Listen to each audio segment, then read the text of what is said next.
Hello and welcome to Diary of a Bipolar Gay Man. This program used to be called Diary of an Insane Bipolar Gay Man. However, we received some backlash on the title, saying basically it generated bad vibes because it was supposed to be a humorous kind of title, but apparently people didn't think so. So we changed it. So previous videos from this series will say the former title. So, as we get started, I just want to say that I'm not a doctor. I'm not a professional. So, my stories and suggestions are just based on my experiences and my opinions. So, if you are searching for somebody that is definitely a doctor or a professional, do so. There are plenty of resources available, so don't take what I have to say as verbatim. So I just spent another week at Epworth Memorial Hospital in South Bend, and it has been a wonderful journey, let's just say that. So what has led up to this? Here we go. So roughly over a week ago, I've been experiencing lots of confusion. There are some things that happened that I don't recall or remember. So, for instance, Derek came home from work one day, and I was sleeping on the couch, and there was a pot on the stove, and the stove was on, and whatever was inside the pot was burning. I have no recollection of that at all. Aside the fact that I did remember that I was making asparagus. So apparently it was the asparagus that was burning on the stove. Later on that day, I don't remember a whole lot. I know that I called into work, but a lot of that day is really foggy for me. So the next day, I was, I guess, supposed to work in the morning, and it was a very confusing day as well. So Derek left work early because he had not heard from me, and woke me up.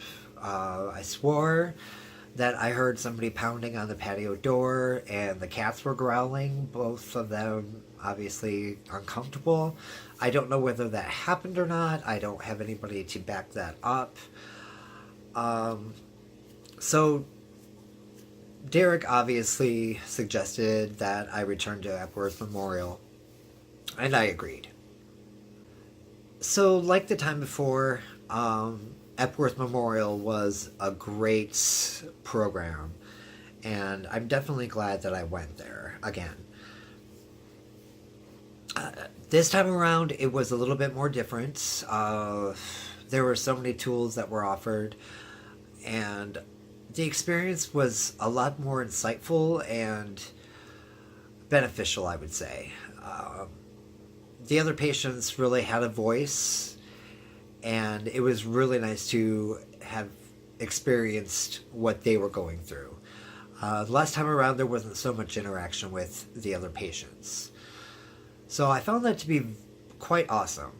It was nice to share my stories about what happened, especially about the last time I was there.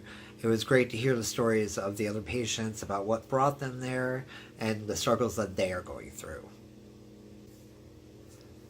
There are a lot of tools that I was able to take away this time, primarily to put to good use, because just the medication alone doesn't cut it. People with a mental illness have to work harder than people without. That's been proven in my case quite a bit. So some of these tools are of great benefit. One of them is called 4-7-8 breathing. And this is a breathing exercise that can help you with sleep issues, with anxiety, and it's it's basic. You basically exhale out all the air, and then you inhale in for 4 counts, hold it for 7 counts, exhale it for 8 counts, and you do that 4 times in a row. It's pretty simple. And then you do that daily, and for a good month at least, and then after that you can do it as much as you want each day, just as long as you're doing the 4 repetitions, and it's supposed to work wonders. So I can't wait to incorporate that into my tools. You'll have to excuse me, I think I got some sort of upper respiratory thing going on right now, so if I sound stuffed up, I probably am. Actually, I know I am. So one of the other tools, we did this great segment about gratitude. There are so many ways that you can find gratitude in life, and this group therapy was really poignant and really good about directing you to what you should be grateful for. And those things are pivotal in your life, especially for somebody who is bipolar or massively depressed. It's a way to write down things that you were grateful for, recognize what you were grateful for, and keep those reminders going in your life. The next tool that I found very useful is called Make It a Good Day. And it's basically 30 things that are positive and uplifting. And it's either actions or just phrases or things you can do to make your life more positive. And I've decided to incorporate that in a daily way. There's 30 suggestions, so that's almost a calendar month, give or take a few, depending on what month it is. And just an example of some of the things that are on this list is think before you act or speak, have a hobby or find a new hobby, take a relaxing bath, compliment yourself, and tell yourself that today will be a better day. Like I said, there are 30 examples there. I wish I could go through all of them right now. However, this video is probably already going to be long enough.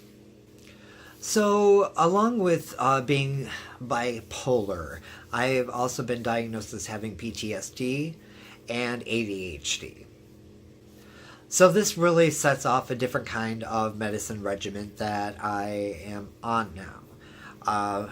In addition to the Lamictal that I've been taking and the Mirapex for my restless leg syndrome, I am also taking Zoloft, Zyprexa, and which one? Mirapex, and Trazodone for sleep. And then I'm also been recommended to take the supplement thiamine, which is also known as vitamin B1. And that should also help with any blackouts or confusion or time loss that I was experiencing. Once again, I would really like to thank the staff of Memorial Epworth for their amazing dedication and passion for what they do for patients who are mentally ill. This time around, it was more amazing and helpful, and I'm so excited to put these tools into use. Not that I didn't take it seriously the last time, but I guess I didn't realize how important these tools were on a daily basis. So I hope that my experiences with my bipolar can be changed and or help me to level out, and so hopefully I don't experience these extreme highs and these extreme lows. I would have to say that this time around I'm glad we caught it in the way that we did, because it could have gone like it did the last time where I tried to attempt suicide and didn't even know why. So I'm definitely taking this a lot more serious than before, and it excites me. So as far as the staff goes at Memorial Epworth, I really want to thank nurses Dave and Matt. These two were some amazing guys that were fun to talk with. They actually sat down and talked with you about your life. especially things that weren't related to mental illness. So that was really cool. And we also had, oh, actually, as far as nurses go, I got to thank Tupo as well. I had her as a nurse the last time I was in, and she's just amazing. It was just a bright spot in my experience last time and this time as well. I would say the only bad experience I had was with a few of the techs that were working. I didn't appreciate some of the things that they did. Like, for instance, one of them would talk to another member of the faculty about a patient, but it was within earshot of other patients. I found that to be terribly unprofessional. And, it just kind of makes you wonder if that person is talking about, say, like me, to another member of the faculty. And I know it's a program for people who are mentally ill. However, we're all adults and should be treated as such. So there were a few things that really bothered me about how we were treated. I mean, a couple of the techs treated us like we were kindergartners or like bad children. So for instance, one of the techs was trying to get the attention of one of the other patients, and she's like, "Hello." I mean, nobody wants to be called after like a dog. And I would say that, there would be a time where there was no group going on, nothing related to, I guess, our mental illness, and it was kind of like a downtime that we were having. And one of the techs sat down in a conversation that I was having with another patient and just interjected herself into our conversation. And then it really didn't have a whole lot to do with what we were talking about. And then after that, she gets up and says that we need to do an activity instead of just sitting around watching TV or talking. And I'm like, okay, because we are children. And the activity was this really silly worksheet that it was kind of cool and kind of makes you take a look at yourself. But it had these drawings that I felt were related to children's material. But those were two things that out of the whole experience that were bad. So I definitely have a lot of good that I'm taking away from this. And the rest of the staff, Dr. Haskin, once again, was amazing. Dr. Tashira has been really instrumental with getting to the core of my issues. So it's really a matter of following up with my psychiatrist, going to therapy meetings, and just using these tools on the daily. It's important for me to set a schedule of, especially with my bedtime.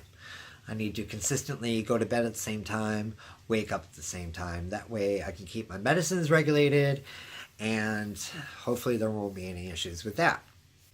I know this was a long-winded episode here, and I hope that some of the information that I provided is useful for you. And if you have any other suggestions to use for anyone who's watching this video, put them in the comments below. Definitely would appreciate that. If this video helped you out at all, definitely say something. And as always, love and light to you all.